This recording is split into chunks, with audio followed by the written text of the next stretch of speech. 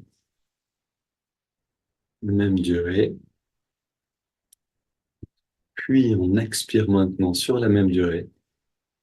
On sent une sorte de bien-être qui se répand dans le corps comme une lumière de conscience. On inspire à nouveau, même rythme.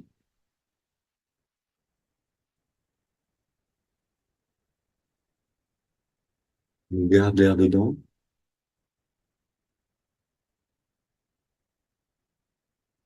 Expire.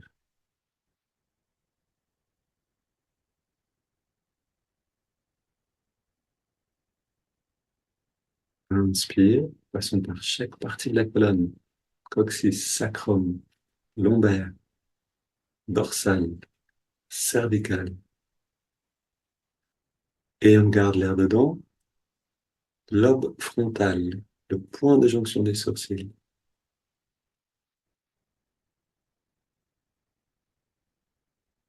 Expire, comme si on s'abandonnait à chaque fois qu'on expire. On s'abandonne un peu mieux. Et encore une fois, une dernière, inspire.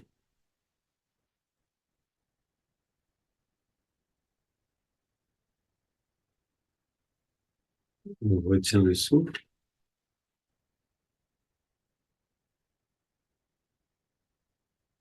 Expire.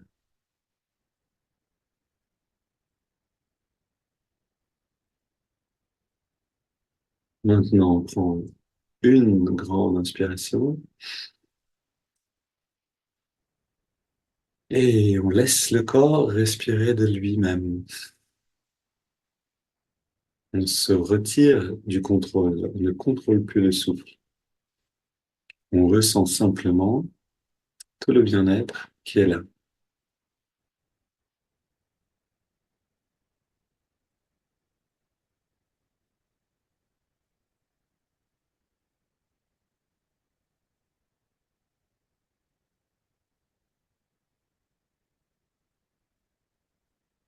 Et dans cette détente, on amène l'attention dans les narines pour trouver l'endroit dans les narines où on sent le passage de l'air le mieux. Et encore une fois, essayons de ne pas contrôler le souffle, juste de l'observer. Ça demande de s'abandonner à l'instant présent.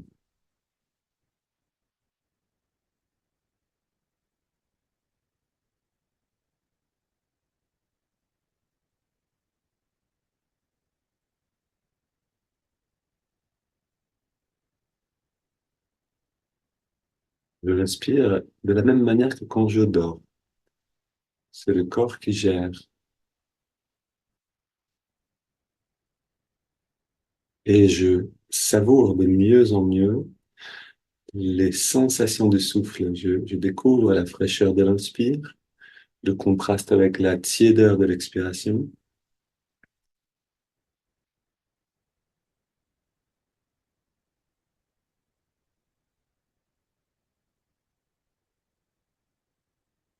Je découvre aussi le côté rafraîchissant et croustillant, nutritif de l'inspiration qui nous réveille, qui nous vivifie, et le côté apaisant, rassurant de l'expiration.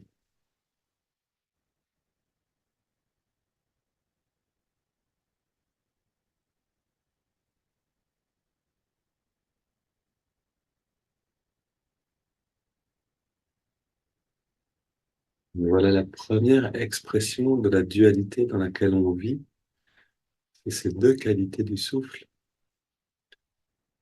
l'une activante, l'autre apaisante.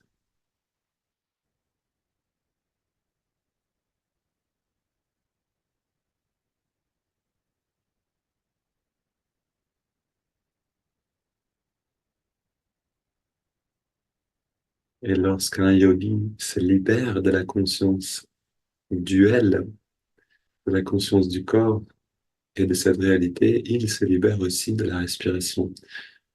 On voit cette capacité chez les saints, donc, qui rentrent en communion intérieurement et qui ne respirent plus. Maintenant, ajoutons le mouvement de l'index de la main droite qui va nous aider à nous détendre plus profondément. À chaque inspiration naturelle, l'index revient d'1 centimètre environ vers la paume de la main. Et à chaque expiration naturelle, on relâche complètement l'index, pardon, et en même temps, on relâche toute tension corporelle.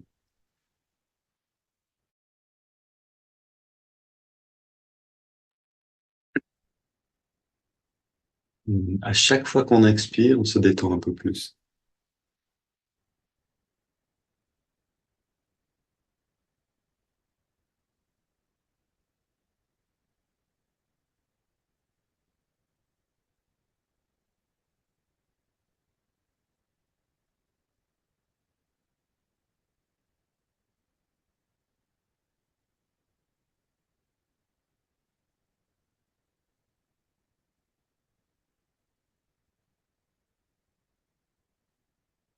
Ok, c'est l'immobilité, l'observation du souffle et la détente qui vont nous faire basculer au-delà du retrait des sens, donc vers l'intérieur si on veut. Et on ajoute quand même le mantra Hong So qui nous permet d'aller vers notre véritable identité.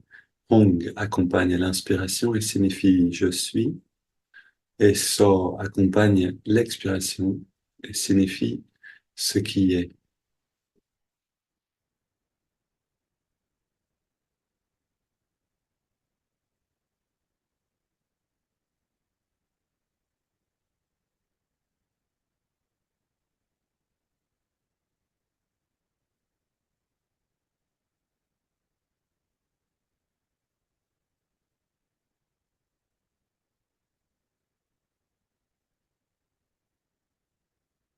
On va pratiquer juste 1 minute encore de cette technique de concentration, la méthode Hong So. Et donnons le meilleur de nous-mêmes pour cette minute de pratique.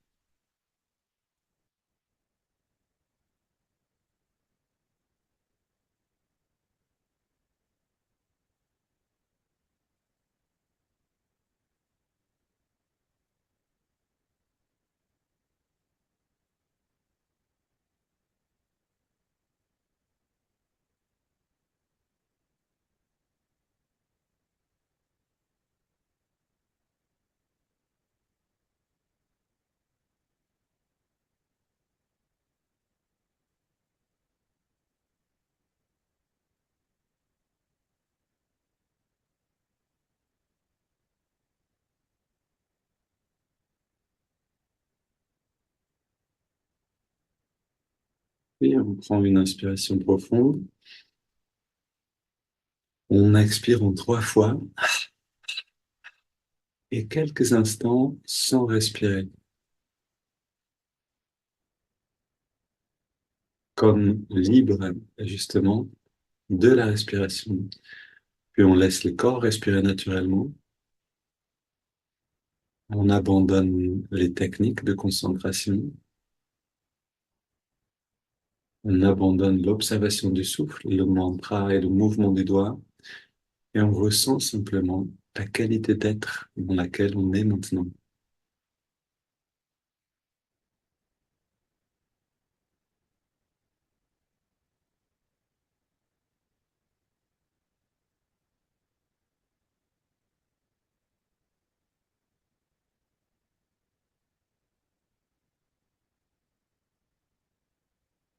Et cette qualité, en l'observant simplement, on la laisse s'épanouir pleinement.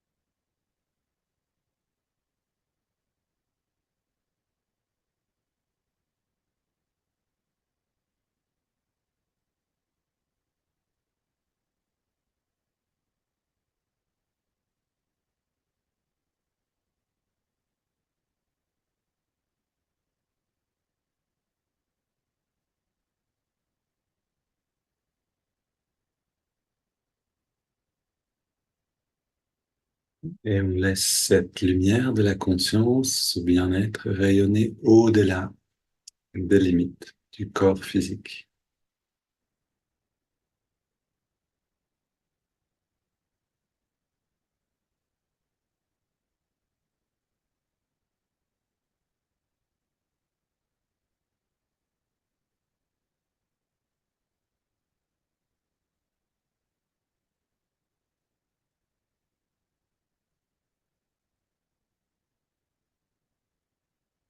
Et je vous propose de rester un petit peu dans cette expansion de la conscience pour écouter ce texte de Swami Kriyananda. Donc, Swami Kriyananda est un disciple direct de Yogananda lui-même. Et ce texte m'a paru intéressant justement euh, pour répondre à cette question, qu'est-ce que la présence? Ce texte vient du livre, je crois, Hors du labyrinthe. Faudrait que je vérifie. J'ai un petit doute. Ok, mais je vous le lis. À l'ère de la démocratie, il est facile, surtout pour ceux qui manquent de discernement, de penser je vaux bien n'importe qui. Je vaux bien n'importe qui. Pourtant, toute croissance suit une direction. Les valeurs, bien que relatives, s'inscrivent dans une progression. Elles s'échelonnent d'un niveau à un autre. Il y a le bon, le meilleur et l'excellent, comme il y a aussi le mauvais, le pire et le pire du pire. Un comportement acceptable chez un enfant en bas âge peut sembler déplacé, voire inacceptable chez un adulte. Si un enfant pointe un pistolet en jouet, un jouet sur quelqu'un en se criant «Pan, pan», les gens souriront, sachant qu'il n'y a aucune intention malveillante. Mais si un adulte faisait la même chose, son comportement susciterait un peu de malaise. Nous avons vu qu'il existe une véritable justification au système des castes, non pas dans la façon dont la société l'a rigidifié, mais dans le simple fait qu'une évolution ascendante est manifeste dans la nature humaine. Il y a des rustres et des sages. La société est un mélange de tous les degrés d'évolution. Ce qui pousse beaucoup à rechercher Dieu, c'est justement donc ce qui pousse beaucoup de gens à rechercher Dieu, c'est justement leur exposition à ces différents niveaux de raffinement humain. Certains étant inspirants, d'autres servent plutôt d'avertissement sévère sur les conséquences des mauvaises actions. C'est vraiment intéressant, j'avais pas lu ça en détail tout à l'heure. Certains éveillent l'aspiration spirituelle, d'autres, au contraire, peuvent provoquer un sursaut bien différent, en donnant envie de fuir l'illusion, comme on fuirait un serpent venimeux. Waouh! J'adore ce texte, incroyable. Donc là, on a vraiment la clarté de Swami Kriyananda et cette qualité qu'il a pour, comme il le dit, comme il le disait lui-même, je me tords dans tous les sens pour vous expliquer ce que mon gourou, donc Yogananda, pouvait simplement dire avec un regard. Donc, il a vraiment cette qualité-là assez particulière pour mettre les mots sur des choses qui peuvent être complexes. Mais ici, on parle de choses qu'on connaît bien. On est, en effet, on est c'est d'ailleurs la qualité de la Terre en tant que planète, c'est-à-dire notre monde.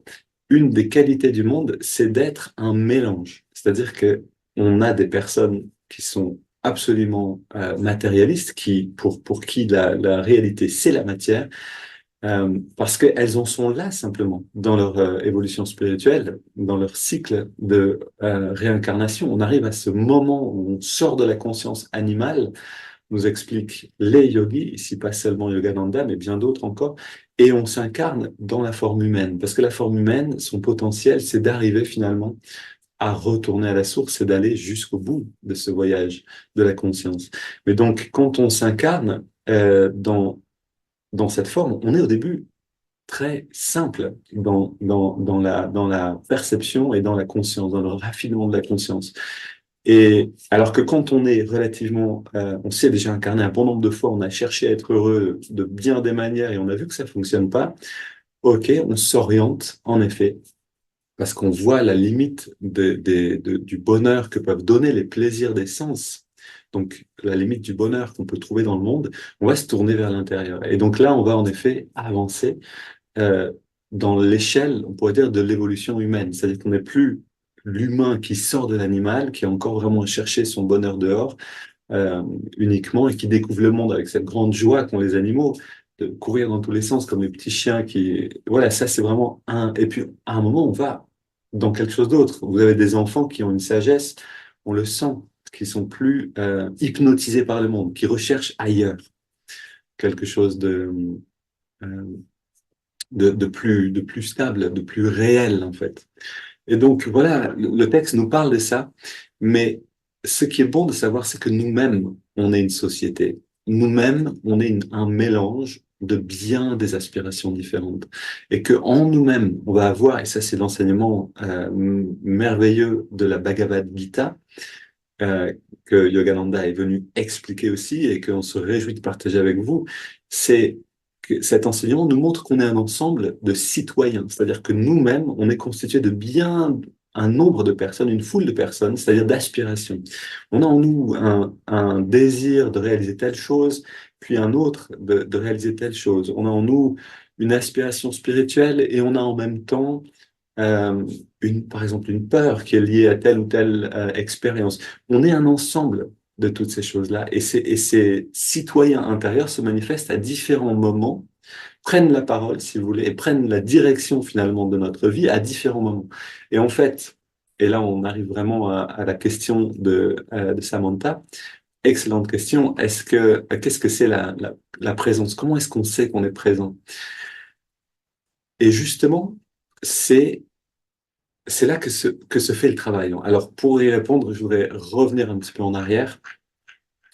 Donc, ce que nous dit, en fait, ce Michelangelo aussi dans ce texte, c'est qu'il y a plusieurs états de conscience. Euh, donc, encore une fois, on est environné de personnes qui sont peut-être, et c'est souvent le cas, en fait, hein, absolument pas intéressées par la spiritualité, parce que on est encore une sorte de minorité sur la Terre pour l'instant. Ok, il y a une sorte de renouvellement de la conscience qui se passe par cycle de 24 000 ans. Voilà, ça c'est un enseignement qui est très intéressant à comprendre, mais on va pas aller là-dedans maintenant. Et on est simplement en train de remonter du point le plus bas. Donc il y a encore cette conscience très matérielle. On s'identifie à la matière, à l'extérieur. Mais il y a différents états de conscience dans la société maintenant et en nous-mêmes également.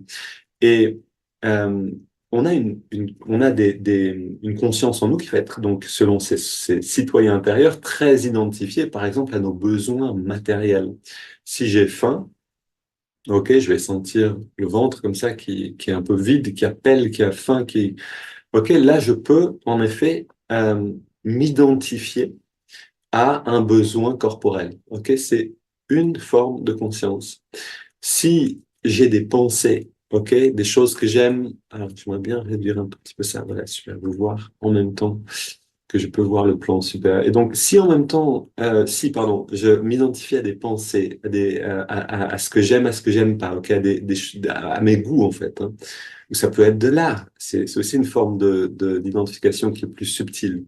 Ici, on est plus dans le domaine du mental, c'est-à-dire dans le domaine, en réalité, et ça c'est Yogananda qui l'explique, de l'astral, c'est-à-dire les personnes qui viennent avec des aspirations artistiques, recherchent en réalité sur Terre, dans l'expérience de l'art, recherchent la beauté de l'astral, recherchent la beauté, et dans l'astral, on y passe bien plus de temps que sur Terre en réalité, c'est-à-dire que on est habitué à quelque chose là-haut, ou dans cette au-delà, dans ce monde astral, et puis on s'incarne et on en est privé.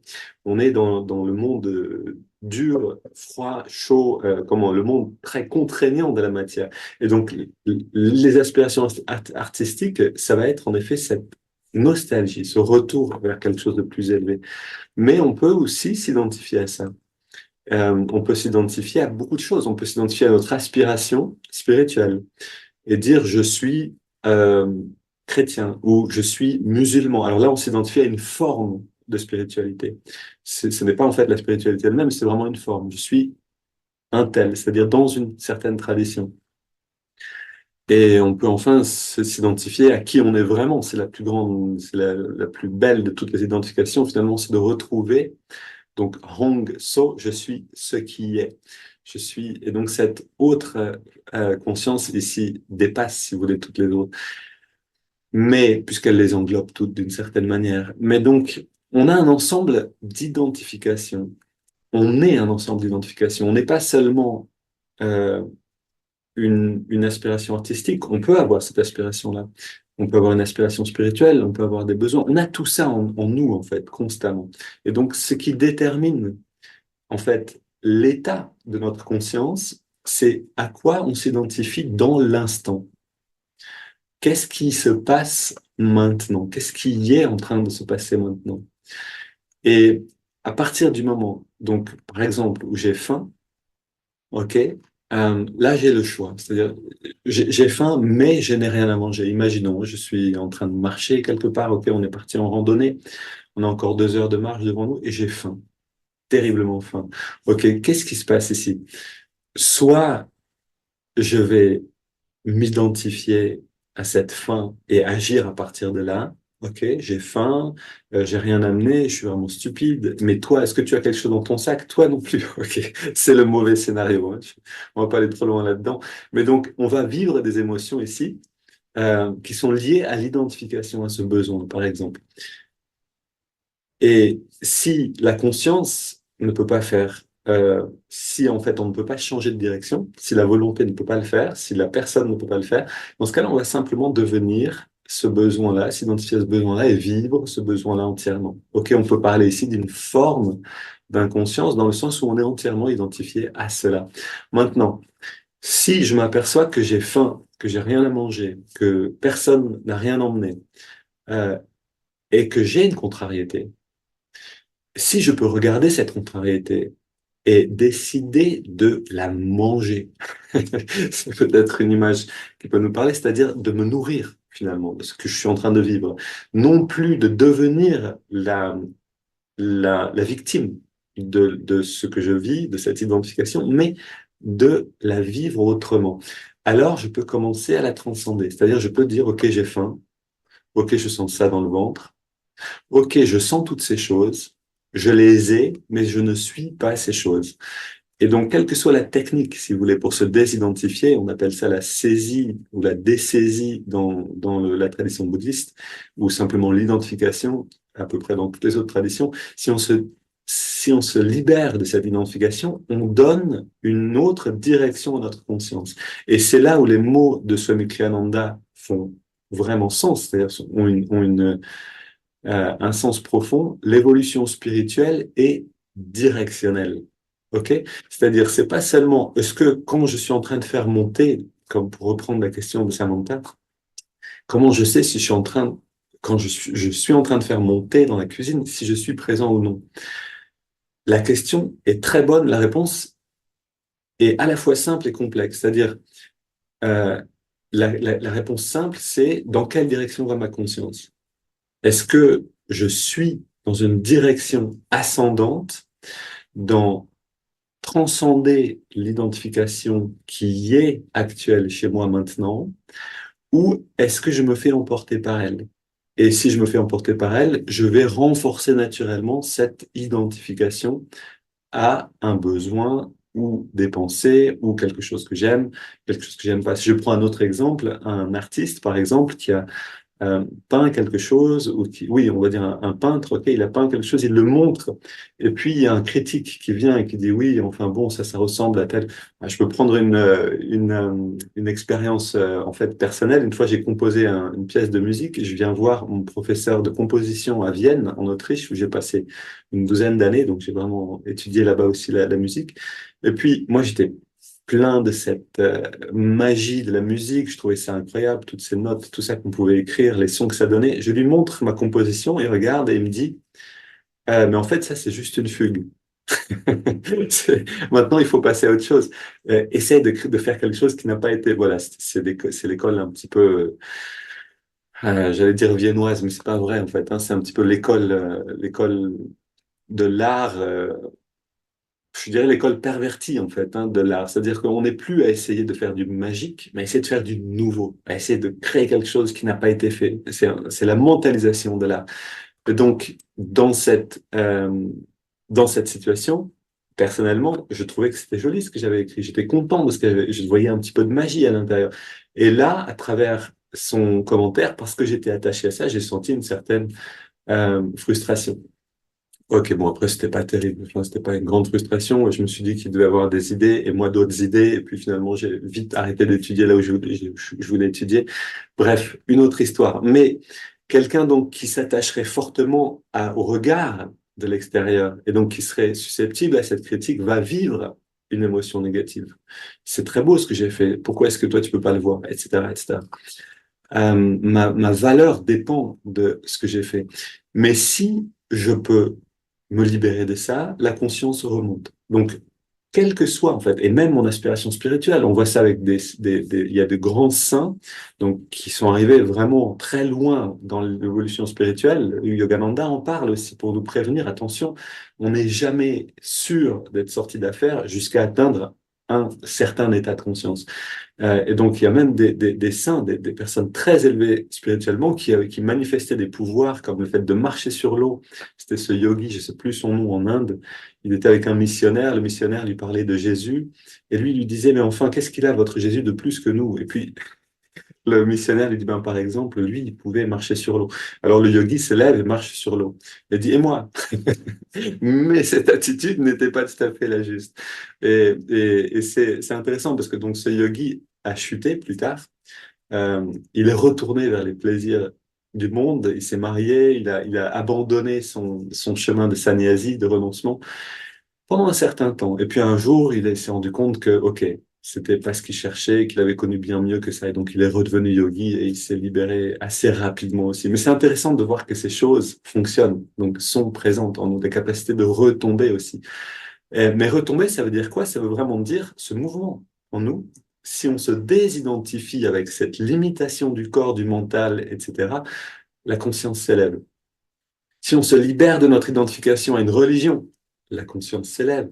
Si je dis ça volontairement parce que c'est l'ère dans lequel on est maintenant. On a encore tendance à s'identifier à un mouvement spirituel, alors que c'est vraiment la conscience que ce mouvement spirituel veut nous donner. Et nous libérer de cette identification aussi, c'est une élévation de la conscience. C'est aller vers quelque chose de plus grand que je suis chrétien, musulman, ou je suis protestant, orthodoxe, ou je suis, etc., etc. Toutes ces divisions qu'on peut voir. Donc, ça, c'est une chose importante, c'est-à-dire si je veux savoir quand je suis en train de faire du thé dans la cuisine, si je suis présent, pour revenir à cette question-là, je peux me demander est-ce que actuellement je suis dans quelque chose d'expansif avec la conscience ou de contractif?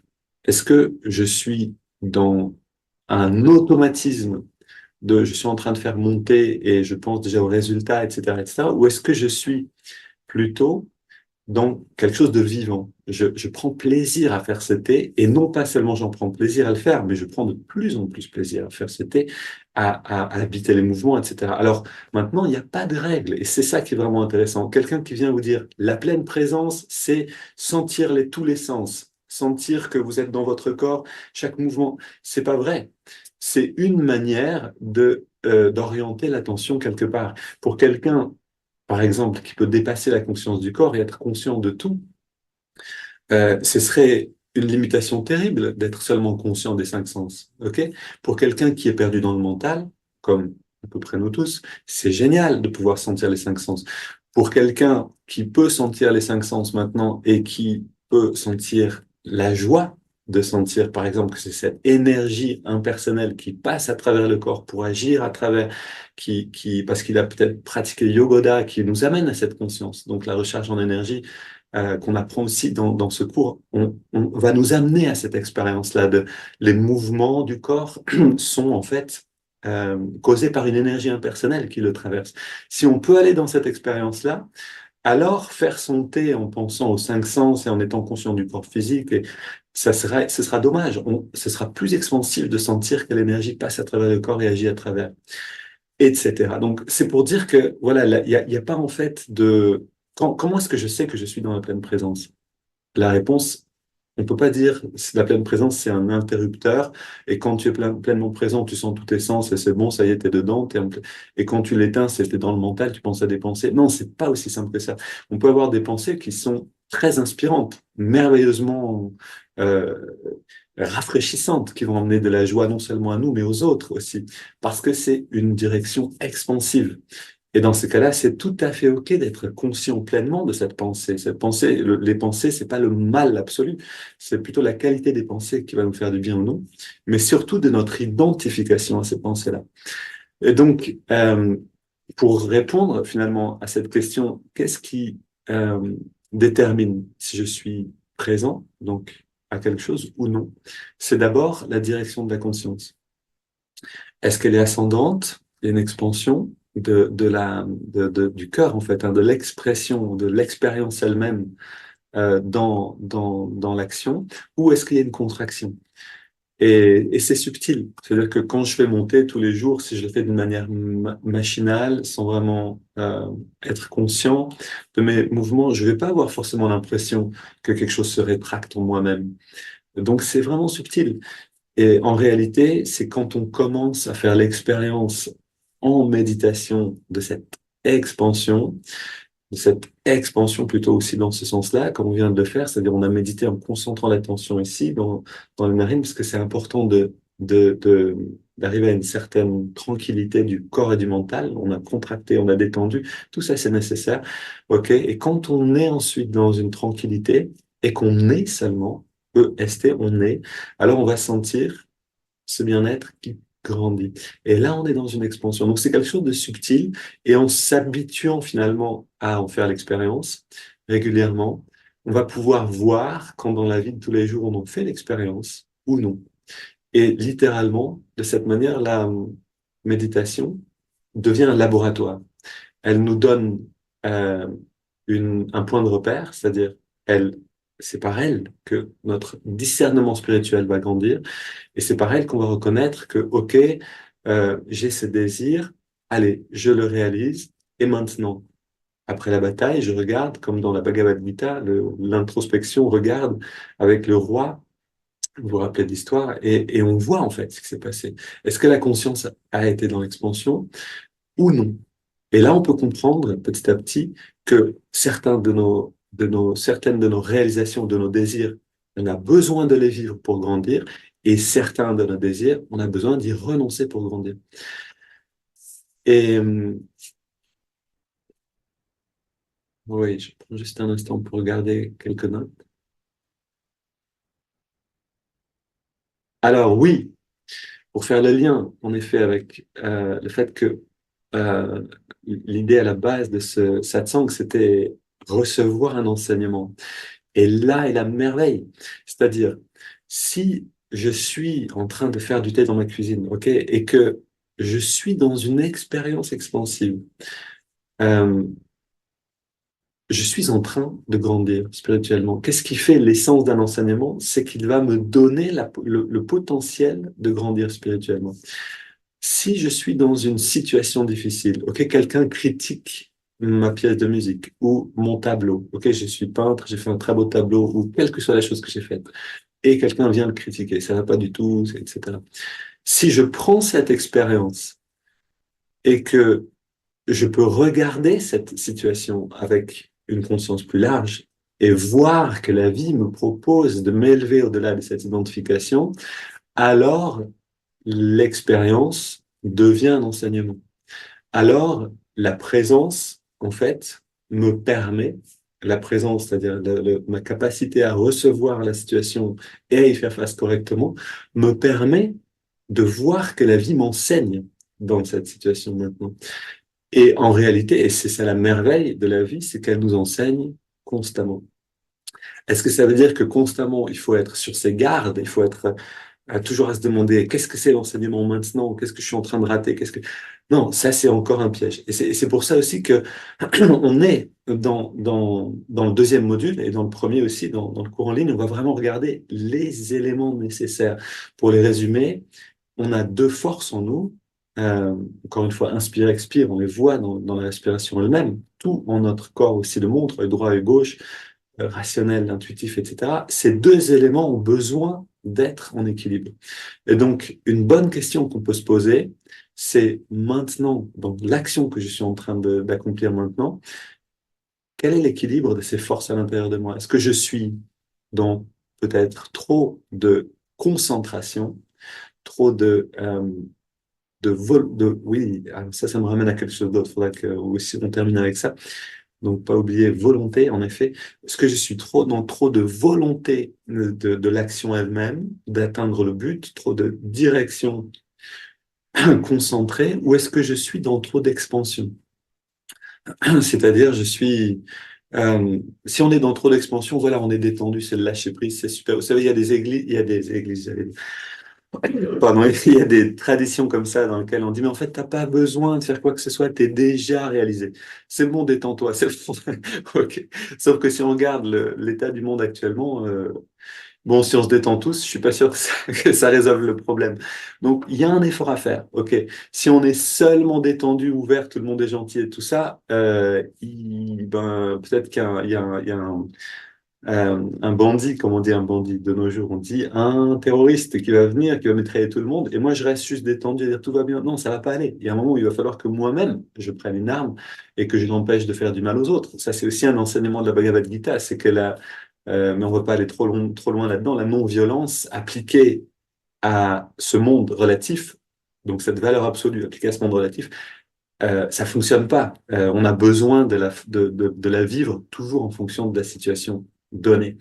Mais donc, euh, tac, tac, tac. Qu'est-ce que je vous disais là? J'ai oublié. Voilà, en fait, il faut trouver un équilibre entre l'action masculine, on va dire, l'énergie de volonté, la force et puis se lâcher prise et cette détente. Et si on arrive à trouver cet équilibre-là, on va jouir de l'instant autrement. On va pas être dans trop de lâcher prise, de détente qui amène vers une dépression. Littéralement, il n'y a plus de pression dans les pneus, on peut plus on est trop déprimé, il n'y a pas assez de stress en fait, de stress sain, il n'y a pas assez de défis. Voilà, ça c'est vraiment, si vous voulez, la cause de la dépression. Et en même temps, on n'est pas non plus dans cet excès de stress et de pression. On est dans un juste milieu. Et on est constamment, comme le disait d'ailleurs Jocelyne très bien dans un autre moment de partage, on est dans cette recherche constante de l'équilibre. Comme on est dans l'arbre en yoga et que, ok, on est dans une recherche constante de l'équilibre. Et cette recherche constante de l'équilibre vécue de manière consciente, on peut dire que ça, en effet, c'est c'est la présence. Maintenant, et pour terminer, et ensuite ce sera à vous tous en petit groupe de pratique, d'échanger pour ceux qui veulent et qui sont encore là. Maintenant, et pour terminer, donc, d'où vient euh, en fait cette capacité à la présence expansive ou cette capacité à retrouver l'équilibre entre les forces actives et réceptives? D'où est-ce que ça vient, cette capacité dans une situation qui est peut-être difficile et désagréable, à s'ouvrir, à l'accepter et à voir ce qu'on peut en faire? D'où est-ce que ça vient? Ça vient de la volonté. Et c'est pour ça que Yogananda dit qu'il préfère avoir un bandit, un malfrat, un terrible méchant qui vient le voir pour grandir spirituellement, plutôt qu'un tiède, plutôt que quelqu'un qui n'a pas de volonté. Parce que quelqu'un qui a une volonté forte, qui a eu la volonté même si c'était de faire des choses pas bonnes, mais qui a eu la force pour les faire, il suffit de prendre cette force-là et de la réorienter dans la bonne direction pour en faire un saint. Alors que quelqu'un, ça c'est ses paroles, hein, je paraphrase, mais c'est bien ce que dit Yogananda, alors que quelqu'un qui n'a pas de force de volonté, on ne pourra rien en faire. Il pourra ni faire du mal, ni faire du bien. Il est, en gros, vous connaissez cette phrase, Dieu vomit des tièdes. Oui, parce qu'on peut rien en faire. Dieu ne peut pas les accueillir. On a besoin de cette volonté pour faire quelque chose à la base, pour commencer à grandir. Et donc, on peut dire, si on veut donner une définition à la pleine présence, que, bon, que c'est une présence expansive, en effet, qu'il y a ces deux mouvements dans la présence, contraction, identification ou désidentification et grandir, mais aussi que c'est l'action de notre conscience sur elle-même, donc l'action de notre conscience sur elle-même, sur notre état de conscience, par le biais de la volonté. La volonté, ici, sera toujours la clé. Est-ce que dans la situation, je peux développer cette volonté-là? Est-ce que je peux, d'ailleurs, comme je l'ai vu aussi dans des forums, récemment, quelque chose qui vient, j'ai pas envie de faire cette chose-là, mais je dois la faire. Est-ce que je peux développer la joie suffisamment pour y faire face? Et en effet, dans ce cas-là, je vais avoir la force d'y faire face. Ok. Donc, les amis, à vous de jouer, bien sûr. C'est à vous de jouer maintenant. Et oui, merci Jean-Marc. Merci d'avoir été avec nous jusque maintenant. Je crois qu'il y en a deux ou trois qui ne peuvent pas rester plus longtemps. Et merci d'être venu jusque-là. Et alors, tac, tac, pendant que tu prépares les groupes, Janavi, est-ce que tu pourrais euh, faire des groupes de quatre cette fois-ci pour essayer, ouais, on voit on est combien on est? 14, 12, 13, 14, 3 fois 4, 12, 4, 16. Ok, je te laisse tricoter comme tu veux. Oui, merci Ilse. Belle journée à toi aussi.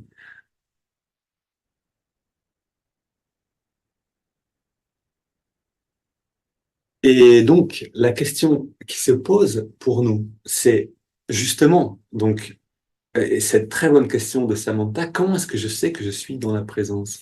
Alors, comment est-ce que vous savez dans l'expérience, la théorie, et c'est ce que je viens de donner ici, une compréhension en fait des différentes forces, etc., c'est quelque chose. Mais comment est notre expérience? Comment est-ce que nous, on le vit quand on est dans la présence? Comment est-ce qu'on le vit quand on est dans la non-présence? On pourrait dire dans une forme d'inconscience. Euh, et enfin, donc ça c'est la première question. Comment est-ce que je sais que je suis dans la présence? OK? Comment est-ce que je sais que je ne suis pas dans la présence? Et la deuxième question, comment est-ce que je fais pour retourner à cette présence? Quand je vois que je suis dans un schéma automatique ou dans une émotion d'identification à quelque chose, comment est-ce que je fais pour renverser la vapeur? OK? Comment est-ce que je fais pour retourner de ça? OK? Première question, comment est-ce que je sais que je suis dans la présence? Deuxième, comment est-ce que je fais pour y retourner? Attention, accrochez vos ceintures, on est parti.